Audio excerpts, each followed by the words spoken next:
తమపై దాడి చేసిన వారిని శిక్షించాలని కర్నూలు కలెక్టర్ కార్యాలయం ముందు బాధితులు ఆందోళన చేశారు.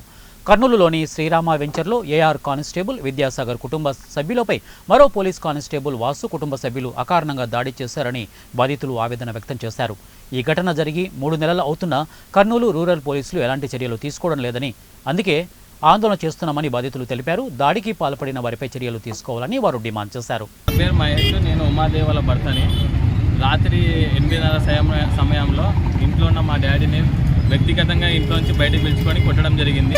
ఎలియాస్ వాసు భార్య, వాసు చిన్న కుమారుడు, నెక్స్ట్ వచ్చేసి మల్లికార్జున, ఉషారా అని, లక్ష్మణ, వీళ్ళందరూ కొట్టడం జరిగింది. దాదాపు 15 మంది కొట్టడం జరిగింది.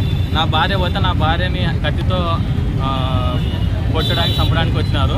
మా భార్య తప్పించుకొని చేయి లాగితే చేయికి మొత్తం తెగింది. ఇప్పుడు వరకు అయితే ఎమ్మెల్సీ చేయించినాము, ఎటువంటి స్పందన లేదు.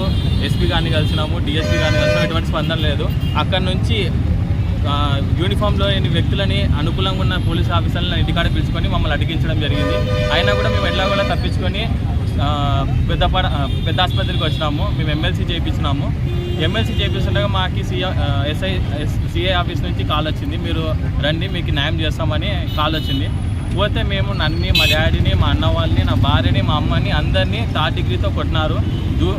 వివిధ